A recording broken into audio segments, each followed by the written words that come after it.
Hello everyone, आज है 29 सितंबर और आज इस वीडियो में हम बात करेंगे मोरपेन लेबोरेटरीज के बारे में। देखिए, छोटी सी फार्मा कंपनी है और कोविड के वक्त इसने भैया बड़ी आग पकड़ी थी।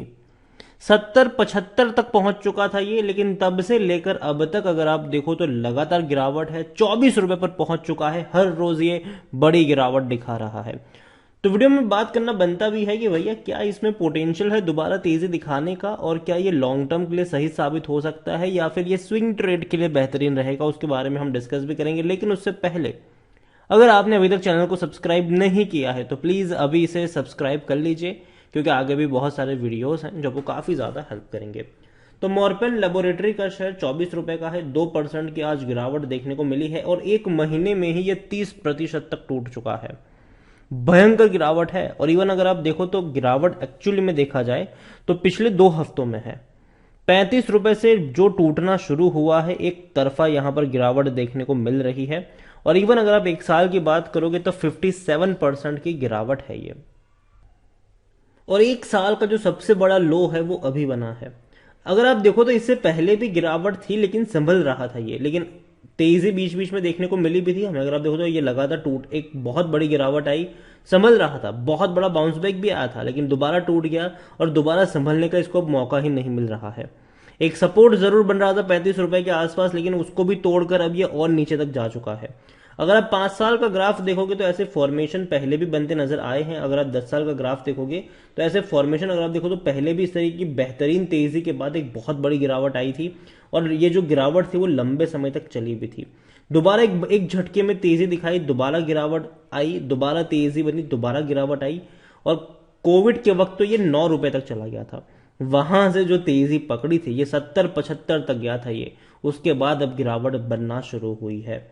इससे पहले जब गिरावट बनी थी तो 15 रुपए के आसपास एक सपोर्ट बना था, वहां से इसने बाउंस बैक किया था। अगर आप देखो तो 2016 और 17 के बीच की जो गिरावट थी और सपोर्ट बना था 15 रुपए पर, और वापस बाउंस बैक इसने दिखाया था और शेयर 40 रुपए से ऊपर गया था। बाद में गिरावट बनी, कोविड वाला माहौल भी था जिसकी वजह से ये 9 रुपए तक चला गया, वरना 15 रुपए के आसपास वो उस लेवल पर रुक भी रहा था। इस बार मैं ये नहीं कह रहा हूं कि 15 तक जाएगा, लेकिन मेरे हिसाब से अगर ये शेयर आपको 21 रुपए के नीचे ट्रेड करता नजर आता है तो आप यहां पर एक रिस्क जो है वो जरूर ले सकते हैं खरीदारी करने का। लेकिन मैं लॉन्ग टर्म के लिए इसको रिकमेंड कभी भी नहीं करूंगा। मॉर्पेन अगर आप देखोगे तो ये भैया इनकी वेबसाइट्स हैं, और यहां पर अगर आप देखो तो जो मेन तेजी बनी थी कोविड में, क्योंकि जिस चीज की ये कंपनी काम करती है उसी की सबसे ज्यादा डिमांड थी, और वो था ऑक्सीमीटर। हम सब जानते हैं कि ऑक्सीमीटर की भैया कितनी ज्यादा डिमांड बढ़ी थी। जो डिवाइसेस की मैं बात कर रहा हूं, ग्लूकोमीटर हो, बीपी मीटर हो, ऑक्सीमीटर हो, लोगों ने भर भर के अपने घर में स्टॉक करना शुरू कर दिया था, और डिवाइसेस में डेफिनेटली ये एक अच्छा काम कर भी रही है। इसके अलावा अगर आप देखो तो जो रशियन स्पुतनिक वैक्सीन भी जो थी उसका बैच का प्रोडक्शन का भी भैया इनको मिला था, लेकिन जाहिर सी बात है बाद में अभी कोविड नहीं है तो उसका कोई उतना बड़ा कोई फायदा इस कंपनी को मिला नहीं। ठीक है। और यहां पर इनके रेवेन्यू पे अगर आप देखोगे तो रेवेन्यू में भी जो इनके डायग्नोसिस डिवाइसेस है उसे 37% का रेवेन्यू इसका निकलता है। एपीआई से भी इनका जो रेवेन्यू है वो 52% के आसपास निकलता है। और कंपनी अगर आप देखो तो छोटी नहीं है, बड़ी कंपनी जरूर कह सकते हो, लेकिन जाहिर सी बात है कोविड में इनकी प्रोडक्ट की डिमांड बढ़ गई थी, अभी धीरे धीरे कम हो रही है। Oximeter, glucometer, BP meter, thermometer, ये सभी डिवाइसेस अगर आप देखो तो धीरे धीरे इनका जो कंजम्पशन है वो कम होता नजर आया है, और यही वजह भी है कि शेयर में भी गिरावट है, इनके प्रॉफिट्स में भी गिरावट है। लेकिन हमें यहां तक सीमित नहीं रहना है। अगर ये टूटता है नीचे खरीदारी के मौके क्यों बनते हैं, क्योंकि भैया इनकी जो प्रोडक्ट रेंज है वो 400 से भी ज्यादा की है। बर्नॉल से लेकर कई सारी जो दवाइयां होती है वो ये कंपनी बनाती है। ठीक है, चाहे आप फीवर में यूज होने वाली दवाइयां, कई सारी दवाइयां हैं, अगर आप चाहे तो लिंक पे जाके आप उसको चेकआउट भी कर सकते हैं। मोरपेन लैब की अगर हम बात करें तो भैया स्मॉल कैप कंपनी है, 1288 करोड़ के आसपास का इसका मार्केट कैप है। वॉल्यूम्स अगर देखोगे तो 56 लाख के आसपास देखने को मिला है। देखो, मैं कोई फैन नहीं हूं इस कंपनी का, लेकिन मैं कहूंगा कि जब भी भयंकर गिरावट आई है हमेशा स्विंग ट्रेडिंग के मौके बने हैं और बड़े मौके बने हैं। बाउंस बैक आया जरूर है, लेकिन बाउंस बैक आने में लंबा इंतजार हर बार करना पड़ता है, 2-2, 3-3 साल तक का वेट करना पड़ जाता है कभी कभी, लेकिन एक पॉइंट पे ये रुकता है और सपोर्ट दिखाता है और दौड़ने की कोशिश करता है। मॉर्पेन लेबोरेटरीज अगर आप देखोगे तो रीजन सिंपल पता चलेगा कि क्यों ये टूट रहा है। जो इनका प्रॉफिट जून 2021 के क्वार्टर में 30 करोड़ का था क्वार्टरली प्रॉफिट, आज वो घट के 5.5 करोड़ का हो चुका है। तो जाहिर सी बात है कि आपको शेयर प्राइस में भी वो असर देखने को मिलेगा। लेकिन अभी भी इनके रेवेन्यू 300 करोड़ के आसपास के जरूर है। मॉर्पेन लेबोरेटरीज में प्रमोटर की 36.74% की होल्डिंग है, 0.95% एफआईएस के पास है। इतना ही नहीं, अगर आप देखोगे तो इंडिविजुअल इन्वेस्टर होल्डिंग भी 40.91% के आसपास की है। और मॉर्पेन लेबोरेटरीज में according to Moneycontrol user 6% लोग ही है जो बेचने की बात कर रहे हैं। मेरी बेचने की सलाह इसलिए नहीं है क्योंकि ऑलरेडी बहुत बड़ी पिटाई हो चुकी है इसकी, अब इससे नीचे और क्या ही टूट जाएगा। जब ये महंगा था मैंने कहा था मत खरीदना, लेकिन जब सस्ता होते हैं तो स्विंग यहाँ पर मौके बनते हैं स्विंग ट्रेडिंग के।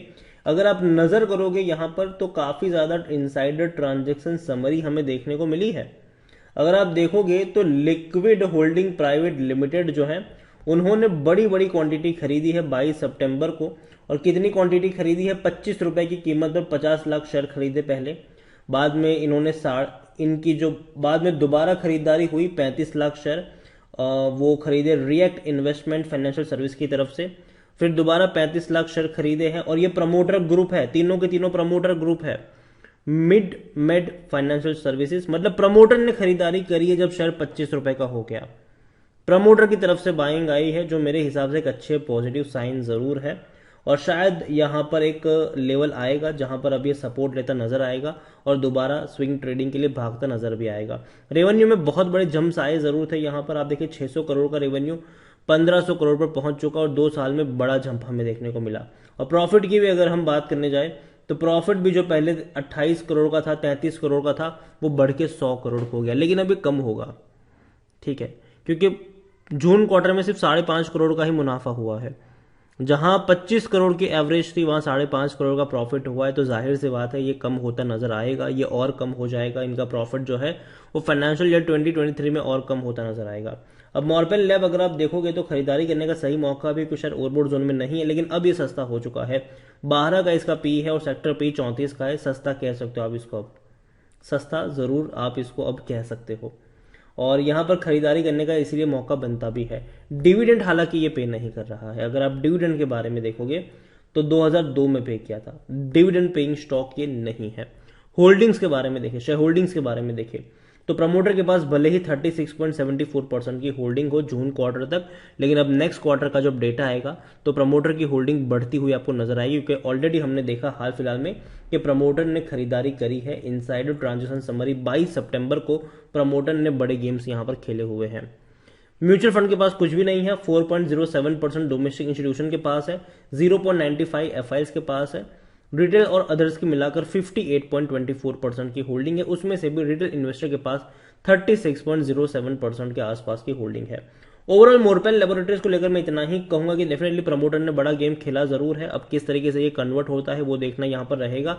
और अभी के लिए मैं कहूंगा कि हाँ, जिस प्राइस पर ट्रेड कर रहा है वहां पर से अब नीचे अगर जाएगा तो खरीदारी के मौके बनेंगे। लेकिन याद रखिए कि फंडामेंटली उतना भी ये दमदार नहीं कि आप एक बहुत बड़ा इन्वेस्टमेंट करके बैठ जाओ। याद रखिए ये जब भी टूटता है तो बॉटम कहां बनेगा ये प्रिडिक्ट करना मुश्किल है, लेकिन एक बॉटम बनने के बाद एक अच्छी खासी तेजी की तरफ ये भागता भी जरूर है। तो अगर टूटता है तो डेफिनेटली धीरे धीरे ऐड करने के मौके बनेंगे। लेकिन याद रखिए लॉन्ग टर्म के लिए नहीं, इंतजार करना होगा स्विंग ट्रेड का। जब दोबारा रफ्तार पकड़े तब बाजार खुद अभी बहुत बड़ी गिरावट में है, अच्छी अच्छी कंपनी टूट रही है, तो ऐसे में मॉर्पेन लैब शेयर का टूटना लाजमी है। लेकिन फिर भी काफी ज्यादा ये टूट चुका है, तो एक बहुत बड़ी गिरावट आप यहां पर एक्सपेक्ट तो नहीं कर सकते हैं। लेकिन हाँ, ये जरूर कहूंगा कि अगर यहां से थोड़ा और टूटता है तो मौके शायद बन सकते हैं। वीडियो को यहीं पे एंड करता हूं। पसंद आया हो तो लाइक करो, शेयर करो। चैनल पर अगर पहली बार आए तो प्लीज सब्सक्राइब करें। और मॉर्पेन लेबोरेटरीज के बारे में आप क्या सोचते हैं वो भी आप मुझे कमेंट में लिखकर बता सकते हैं। Thank you.